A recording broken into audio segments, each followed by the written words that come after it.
সেটা তৈরি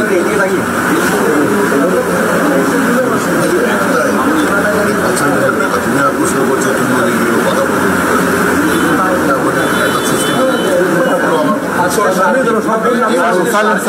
আজকে সার্বিকভাবে যে তৃণমূল কংগ্রেস ছাত্র পরিষদের সেখানে মুখ্যমন্ত্রী মমতা বন্দ্যোপাধ্যায় বিজেপিকে আক্রমণ করলেন এবং ভাইরাস বলে বললেন এবং কেন্দ্রীয় বঞ্চনার অভিযোগ করলেন, কমিশনকে অভিযোগ করলেন। এবার এই পুরো ব্যাপারটা নিয়ে আপনি কি বলবেন? ভাইরাসকে ব্যক্তি নিয়ে সেটা আমি আর জানানি, তবে এই মুহূর্তে তৃণমূল কংগ্রেসের কোনো বক্তব্যে কোনো গ্রহণযোগ্যতা আছে বলে পশ্চিমবঙ্গের মানুষকে দেশে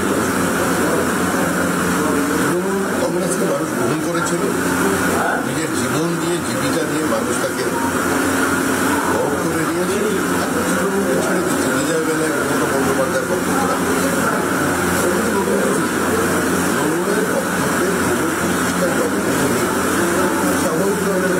আমাদের কি বলার, আমরা তো বলছি কোনো শক্তি নেই তৃণমূল কংগ্রেসের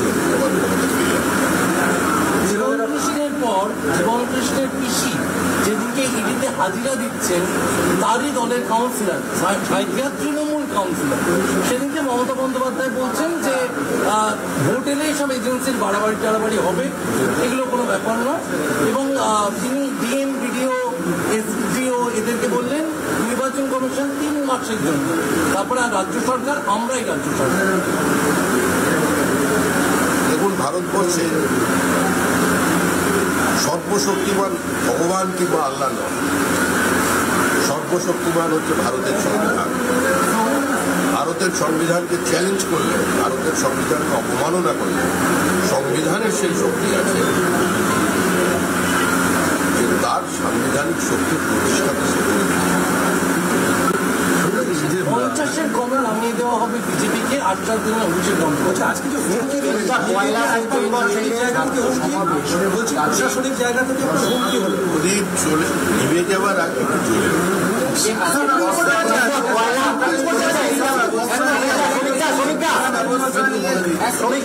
পয়লা সেপ্টেম্বর থেকে বিশেষ অধিবেশন, সেখানে 1 সেপ্টেম্বর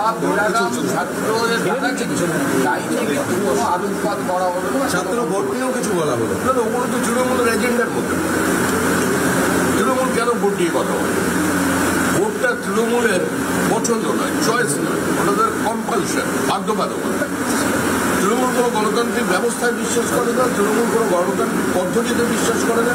একটা পরিবারতান্ত্রিক, আঞ্চলিক, স্বৈরতান্ত্রিক রাজনৈতিক শক্তি, যাকে রাজনৈতিক দল বলা যাবে কিনা এটা নিয়ে ভবিষ্যতে গবেষণা। 1 সেপ্টেম্বর থেকে বিধানসভায় বিশেষ অধিবেশন বসছে, সেখানে 4 তারিখ পর্যন্ত হবে। সেখানে বাংলায় যারা পরিযায়ী, যারা বাংলা ভাষীরা রয়েছে তাদের উপর অত্যাচার হচ্ছে বিভিন্ন রাজ্যে, তার জন্য একটা বিশেষ অধিবেশন ডাকা হয়েছে এবং বিল কোন রকম আনা হবে বলে মনে করা হচ্ছে। কি বলবেন?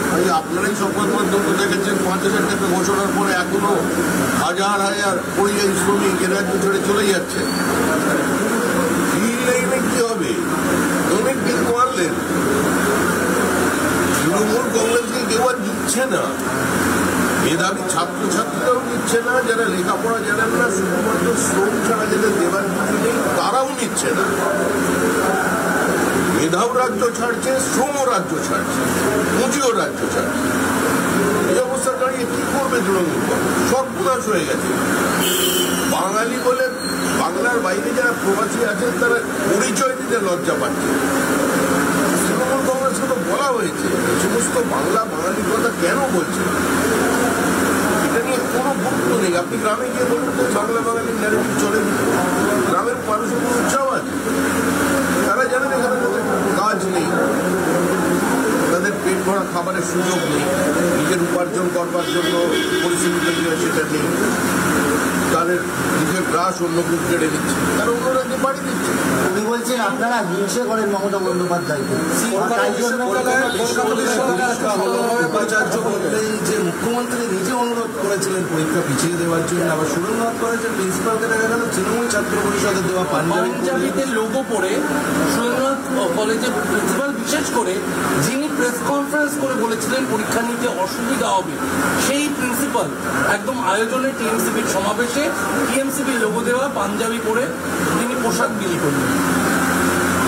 আপনি অপেক্ষা করবেন জুন মাস পর্যন্ত, আর প্রিন্সিপালকে চিনে রাখবেন। ভদ্রলোকের পাঞ্জাবি পরে সেক্টর 5-এ ঘোরাঘুরি করে আপনারা দেখছেন। এই মেরুদণ্ডহীন সরীসৃপ যারা থাকে, যারা তৃণমূলের এই প্রাতিষ্ঠানিক গ্রুপ আর সীমাহীন লোভে সামিল হয়ে গেছে, তারাই সবচেয়ে আগে দ্বন্দ্ব পায়, তারাই চলে। পরিবারের সকলের সুস্থ থাকার একমাত্র ঠিকানা কাঁচরাপাড়া পলিক্লিনিক বা নাইট অ্যাঞ্জেল নার্সিং হোম। কেনাকাটার একমাত্র ঠিকানা আগমনী বাসন্তী।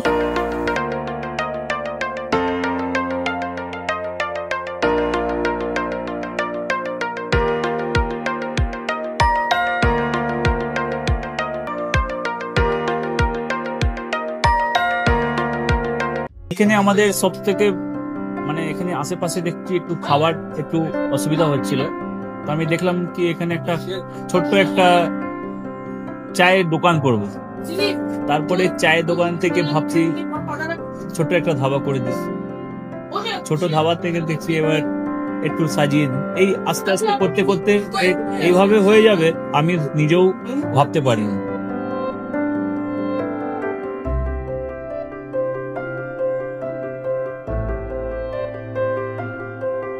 ব্যবহারের জন্য আমাদের এখানে কার পার্কিং থেকে নিয়ে গেস্ট খাবার থেকে নিয়ে বাড়ি এরকম কিছু ব্যাপার যদি থাকে তো মানুষকে বাড়িতে আমরা সার্ভিস দিতে পারবো, এইভাবেও আমরা চেষ্টা করি।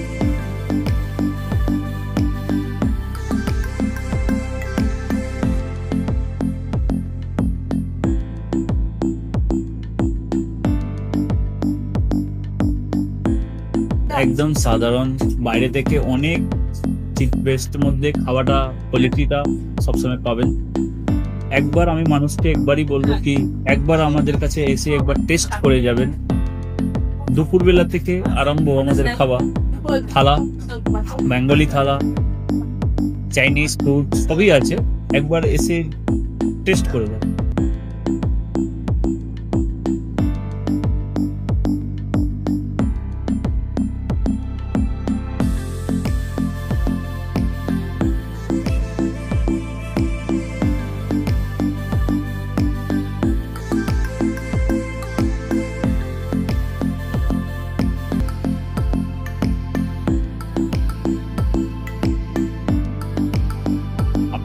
চ্যানেলের মাধ্যমে বলি একবার আসুন কেশরী ধাবাতে দেখেন।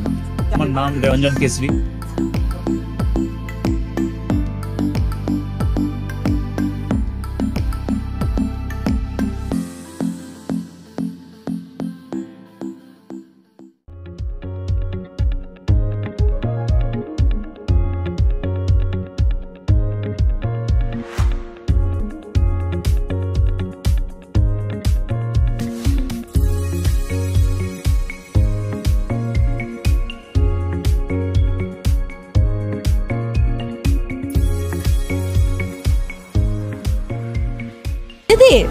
রান্নাঘরকে আরো অত্যাধুনিকভাবে সাজাতে সমস্ত কিছু পেতে চলে আসুন নৈহাটি গৌরীপুর চৌমাথা বাজার কেশরী লাইট হাউস।